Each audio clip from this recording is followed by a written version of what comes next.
Salut tout le monde, très urgent. Aujourd'hui, mardi 17 février 2026.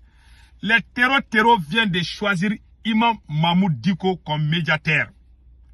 Les terreaux viennent de dire qu'il est la seule personne qu'ils peuvent dialoguer au nom du Mali, que c'est Imam Mahmoud Dicko.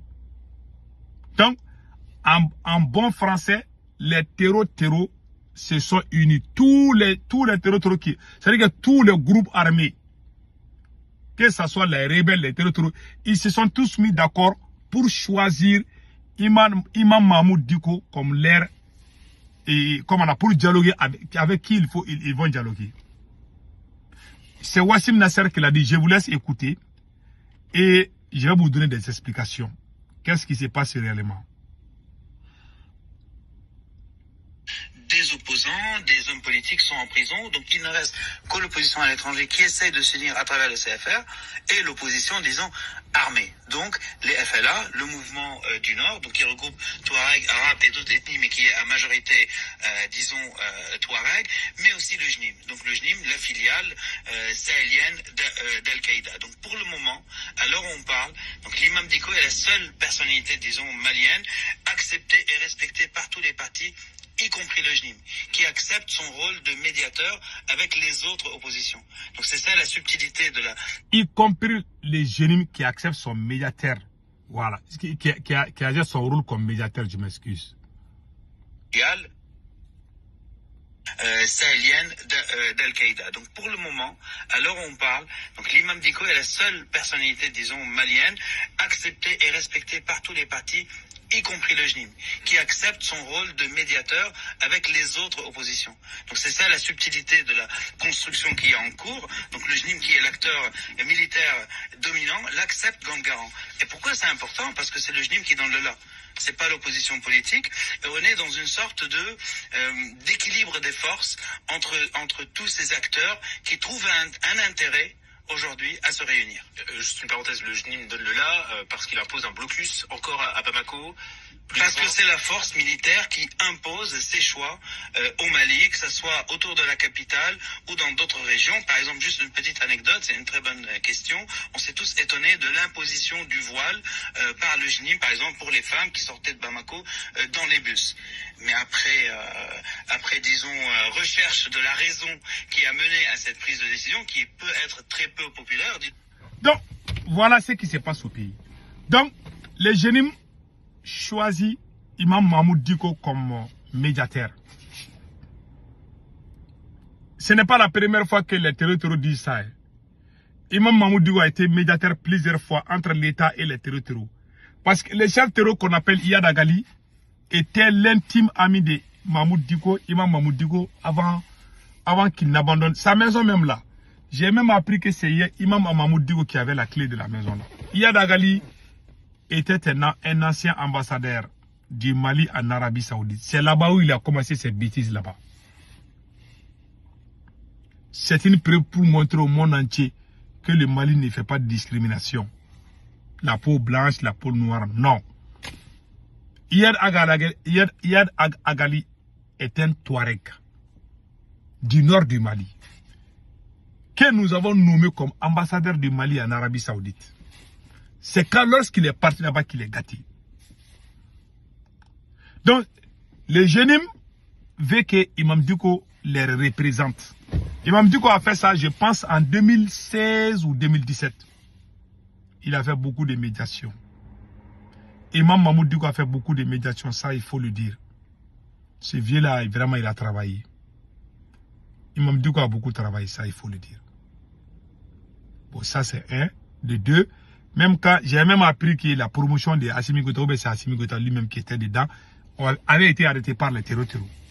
C'est à travers la médias, notre président actuel, Assimi Goïta, a été arrêté par les terreaux. C'est Imam Mahmoud Dicko qui a fait la médiation pour qu'on libère les 150 militaires arrêtés par les groupes armés.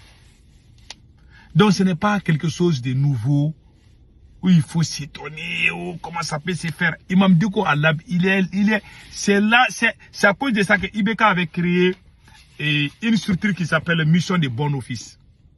Imam Dicko avait son bureau et on lui donnait 700 millions pour aller négocier avec les terreaux. Et puis ça marchait. Je pense que c'est 700 millions par an, quelque chose comme ça. Donc quand il a compris ça, il y a des gens qui sont venus pour pousser le président contre lui. Donc le président a coupé ça. Ce même président est parti, non? Voilà. Donc maintenant, Imam Dicko avait réussi dans sa mission. Je vous jure, si Imam Dicko, si on donne la médiation à Imam Dicko, ces attaques-là, ça va cesser. Les attaques contre le Burkina, le Niger et le Mali, là. La seule, même s'ils sont intelligents, ils doivent s'unir pour travailler avec Imam Dicko par rapport à cette affaire. Je vous dis, hein, il y a deux personnalités clés. Quand vous travaillez avec eux, là, vous pouvez dormir tranquillement. Dr Choguel Kokala Maïga et Imam Mahmoud Dicko. Je ne dis pas que Dicko est bon ou bien n'est pas bon. Hein. En tout cas, il peut régler quelque chose. Il peut régler quelque chose, hein, parce qu'il a l'habitude de le faire. Donc ça veut dire qu'il peut faire quelque chose. Mais une autre chose qui m'inquiète beaucoup, ça, la chose qui m'inquiète beaucoup, vous savez c'est quoi? Quand ces terroristes-là vont faire la coalition, parce que le CFR là, ou je ne sais pas comment, le CFR là, les trucs d'Imam Dicko là, il y a beaucoup de politiciens dedans. Ça veut dire que ceux qui prennent les armes au Mali vont faire l'alliance avec les opposants de Assimi Goïta pour faire bloc commun. Ça c'est très dangereux pour le pouvoir de Assimi. Ça c'est très dangereux. Parce que quand ces gens-là vont avoir la force, ils peuvent changer les données. Comme le monsieur, comme Wassim Nasser a dit là, quand toutes les femmes qui voyagent la portent les voiles. Quand ces terroristes-là vont commencer à travailler avec Imam Dicko, vous allez voir, la France va changer les noms encore. Ils vont dire que non, que ce sont des révolutionnaires.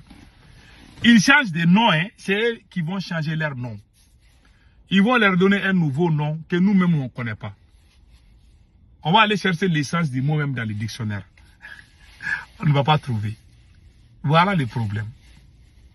Donc, c'est très dangereux pour le pouvoir de Assimi. Parce que ces gens-là vont travailler avec. Donc, c'était ça que moi je voulais vous expliquer. Et si Assimi Goïta avait bien géré la situation, on n'allait pas arriver à ce stade. Imaginez-vous quand Dr Choguel Kokala était ministre et premier ministre. Il a tout fait pour aider ces jeunes-là. Aujourd'hui, il a terminé en prison. Il y a beaucoup d'Africains qui finissent mal. Ils finissent mal, c'est à cause de quoi? C'est à cause de la trahison. C'est la même qui se sont battus pour eux. C'est eux qui deviennent leur cible après. C'est grave, hein? Que Dieu nous aide.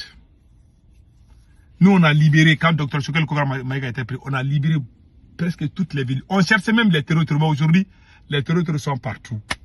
Parce qu'il y a eu des fautes graves. Que Dieu nous aide.